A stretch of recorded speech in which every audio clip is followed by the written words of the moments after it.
All right, this is Lesson 12, study guide and reading. Lesson 12 is how did the delegates distribute powers between national and state governments. So we'll go down here. All right, our lesson purpose is the relationship between national and state powers. More than any other issue explains the need for the Constitutional Convention. This relationship was at the core of the first major debate, the one between supporters and the opponents of the Virginia Plan. After foregoing the Great Compromise, that delegates worked out a series of other regulations and compromises that defined what the national and state governments could and could not do. Several of these compromises involved the question of slavery, the most potentially divisive issue among the states. We got our lesson objectives. We got our terms to understand, Bill of Attainder, ex post facto, secede, Supremacy Clause, tariff. And what powers did the national government have over the state governments and the people? We could write it. Miss Mabob's lessons on our board. She's out to that. All right. One reason the delegates agreed to meet in Philadelphia was their concern about some things that state governments were doing. They believed that some states were undermining Congress's efforts to conduct foreign relations, and they feared that the state governments might threaten individual rights. So they knew that the national government under the Articles of Confederation had no power to enforce its decisions. The delegates all agreed they had to create a national government with more power than Congress had under the Articles. However, they did not agree about how much power the new national government should have over citizens and the state governments. So if we look at question 1, what did delegates to the Constitutional Convention believe about the states? I believe that is answered in that question. I'll give you a second to maybe look those over. Next question is, why did the national government have no power to enforce its decisions? That could also be in there. This will probably go faster if I just read and let you guys go back through the questions. The delegates included a number of phases in the Constitution that set forth the powers of the national government over the states. These include the following. Article 1, Section 4 grants states legislatures the power to decide the time, place, and manner of holding elections for senators and representatives, but also grants Congress the power to make or change such regulations at any time. Article 1, Section 8 gives Congress the power to set a procedure for calling the militia into national service to execute the laws of the Union, suppress insurrections, and repel invasions. Article 6, Section 3 gives Congress the power to create new states. And Section 4 gives the national government the authority to guarantee to each state a Republican form of government. Virginia delegate Edmund Randolph argued in the convention that no state should have the power to change its government into a monarchy. Section 4 also requires the national government to protect the states from invasion or domestic violence. This might be Section 6 here, or Article 6, Section 2. Also known as the Supremacy Clause, makes the Constitution and all laws and treaties approved by Congress in exercising its enumerated powers the supreme law of the land. It also says that the judge in state courts must follow the Constitution or federal laws and treaties if there is a conflict with their state laws. So we got a map here. It says what limitations does the Constitution place on the powers of the states? And it shows the East Coast in a map. What limits do the delegates place on the national government? The Constitution also includes several limitations on the powers of the national government. Each of these provisions was designed to prevent a type of abuse that the delegates had seen in British history in their own colonial and state governments, or in the national government under the Articles of Confederation. Several provisions protect individual rights against violation by the national government. The national government may not suspend the writ of habeas corpus unless when in cases of rebellion or invasion of public safety may require it. That's Article 1, Section 9. The national government may not pass ex post facto laws and bills of attainder. Article 1, Section 9. An ex post facto law changes the legality of an act after it has occurred. A bill of attainder is a punishment order by a legislature rather than by a court. That is, a law that declares a person guilty of a crime and decrees a punishment without a judicial trial. The national government may not suspend the right to trial by jury in criminal cases, Article 3, Section 2. The Constitution also offers protection from the accusation of treason by defining this crime specifically and narrowly.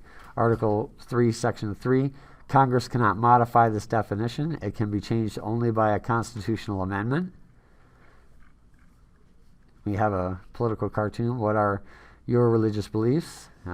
Pointing at Congress pointing at a delegate or someone.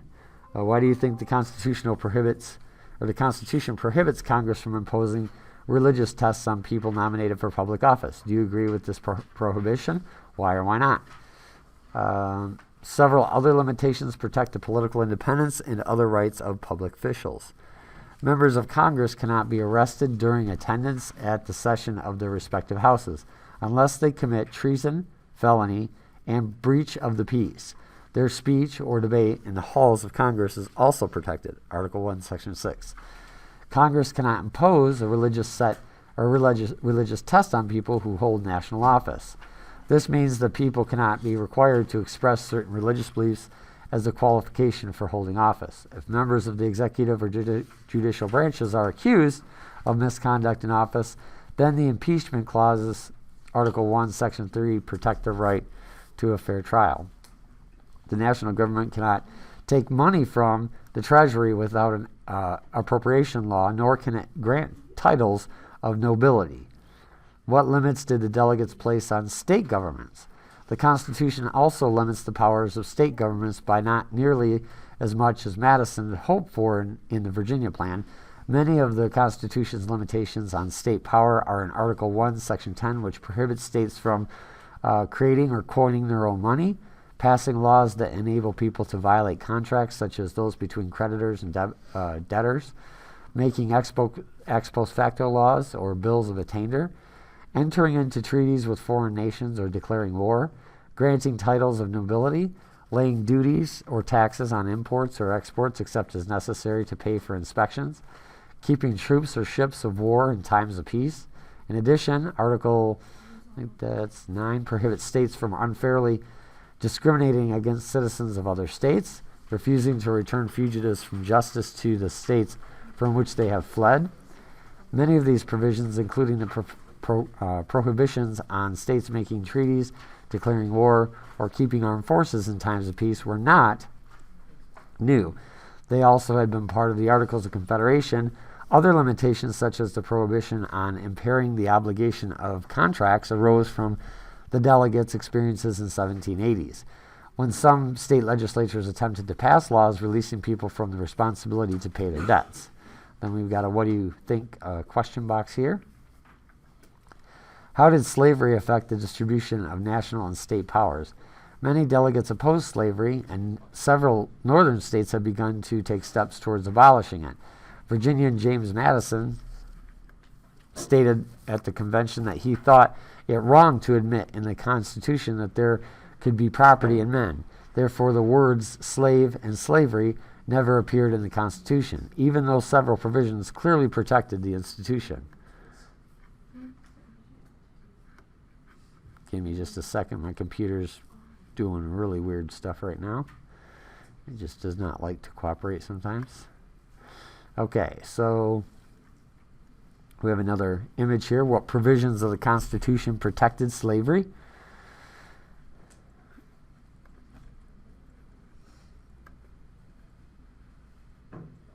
Computer's going a little slow here. Kind of stuck.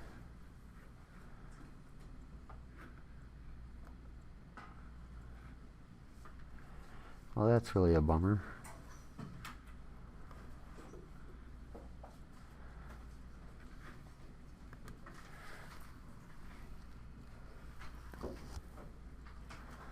Well, a little bit stuck here. Trying to unfreeze it.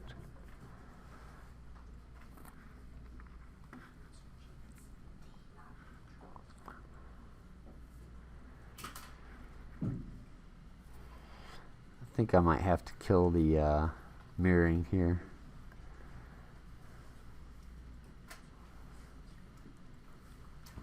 Alright, give me 1 second here.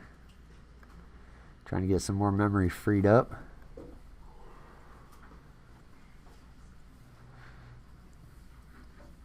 Will this fix itself?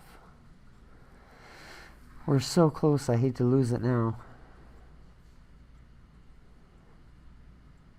Alright, nope.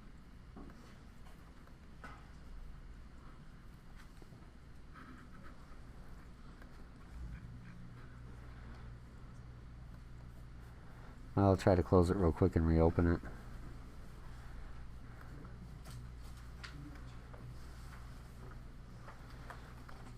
Alright, we'll give this a shot, see if this works.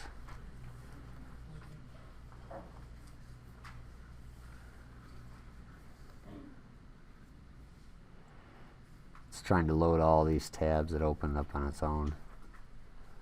That's the problem.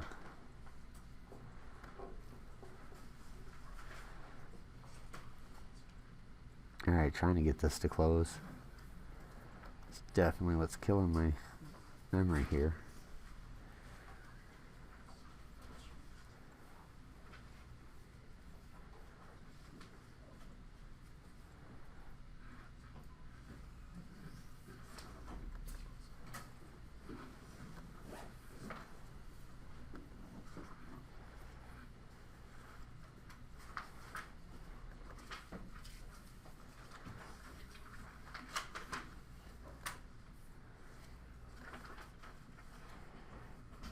Alright.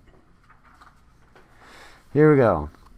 So, what provisions of the Constitution protect slavery? Slaveholders considered their slaves to be personal property. Many delegates, not only Southerners, argued that slavery was fundamentally a state institution, like other matters related to property or rights. Oliver Ellsworth of Connecticut stated, "The morality or wisdom of slavery are considerations belonging to the states themselves. If the Constitution inferred with slavery, North Carolina, South Carolina, and Georgia made it clear that they would not become part of the new nation and might instead form their own confederacy." In addition to the Three-Fifths Compromise described earlier, other provisions in the Constitution reflected the differences between states that depended on slavery and those that did not. The third paragraph of Article 6, Section 2, often called the Fugitive Slave Clause, shows how the delegates sought to balance these views. This clause provides that if a person held to service or labor in one state escaped into another, he or she had to be delivered back to the person who claimed him or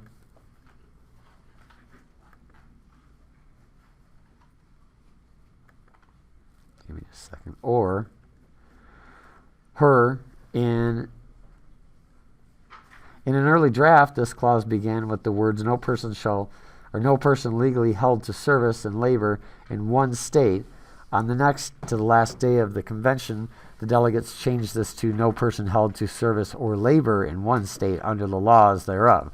This alteration was significant because it showed that the delegates did not intend to make slavery legal on a national level or in abstract terms. Instead, this clause reinforced the fact that slavery was a state institution, but it gave slaveholders the right to claim escaped slaves. Another agreement between the Northern and Southern delegates involved the issue of commerce. Congress gained the power to regulate commerce among the states, which the Northern states wanted. The delegates defeated a Southern attempt to require a 2/3 vote of both houses to pass laws regulating commerce. Many Southern delegates feared that Northern congressmen would seek tariffs, which are taxes on imports of manufactured goods, to satisfy the Southern states. The Constitution provided that the national government would not interfere with the importation of slaves to the United States earlier than 1808, Article 1, Section 9. This gave slave owners an additional 20 years to bring new slaves from Africa or the West Indies to the United States. Then we got a critical thinking exercise. We can kind of read through this. Although the delegates voted to give constitutional protection to slavery, many of them were not proud of having done so. They considered slavery to be a necessary evil at best, and many hoped it would go away by itself if left alone. As we know, this protection of slavery almost destroyed the United States. work in small groups. Well, this is what this activity would have you do. It says here, John Locke argued that an essential purpose of the government is to protect property. Therefore, the value of property, including enslaved Africans, should be counted in allocating representatives to each state. But also John Locke really was opposed to slavery. He said it was the worst form of punishment that could be inflicted. The Declaration of Independence asserts that all people are created equal and endowed with inalienable rights. Therefore, property and people should not be taken into account in allocating representatives to each state. The settling of the fundamental issues, such as whether or not to allow slavery, should be left up to each state. So those are some questions that the critical thinking exercise poses. It's interesting they mentioned John Locke again. What issues did the Philadelphia Convention leave unaddressed? Slavery was not only the issue that the delegates did not directly address. The Constitution they drafted said nothing about national citizenship. Questions of citizenship were implicitly left to each state because the delegates could not agree on the answers. Some northern states considered free African Americans to be citizens, while southern delegates objected to that practice. Another picture here. What was the largest group in the United States, what was the largest group in the United States denied the right to vote, and one of the last groups to attain that right? Similarly, the Constitution was mostly silent on the issue of voting rights. Each state had its own laws about who could vote. Usually those laws defined the amount of property a person had to own in order to qualify to vote, as well as the amount of property required for a person to hold public office. No two states had the same qualifications, which is why the delegates left the times, places, and manner of electing members of Congress to the individual states. Only once does the Constitution prescribe voting rights. Article 1, Section 2 states that anyone entitled to vote for the most numerous branch of the state legislature also is entitled to vote in elections for the House of Representatives. This clause provoked debate among the delegates when Governor Morris argued that suffrage for the House should be restricted to landowners. Other delegates responded that the states would not be able to agree on such qualification and that any nationwide qualification would disenfranchise people who already possessed the right to vote in some states. Besides, argued Benjamin Franklin, many of the sailors who had fought for America's independence were ordinary people who owned no land, and the adult sons of wealthy farmers often did not possess their own land until later in life. If the Constitution disenfranchised these people, Franklin said, it would deny their contributions to the United States. On a practical level, Americans were unlikely to ratify a constitution that stripped them of voting rights. In practice, the powers and limitations on national and state power have proved far more complicated than the provisions in the Constitution. Apart from the specific prohibitions in Article 1 and elsewhere, the Constitution barely suggests where national power ends and state power begins. In particular, the necessary and proper clause of Article 1, Section 8 remains a source of controversy about the extent of national power. In the 70 years after the Philadelphia Convention, it became clear that another fundamental issue had not been resolved. Did states possess the right to secede or withdraw from the United States once they ratified the Constitution? Under the Articles of Confederation, the states made up a firm league of friendship, a looser confederation than under the Constitution.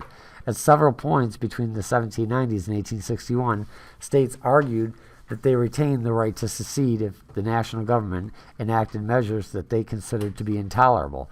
A bloody civil war, not the civil discourse of the Philadelphia Convention, would ultimately resolve this question.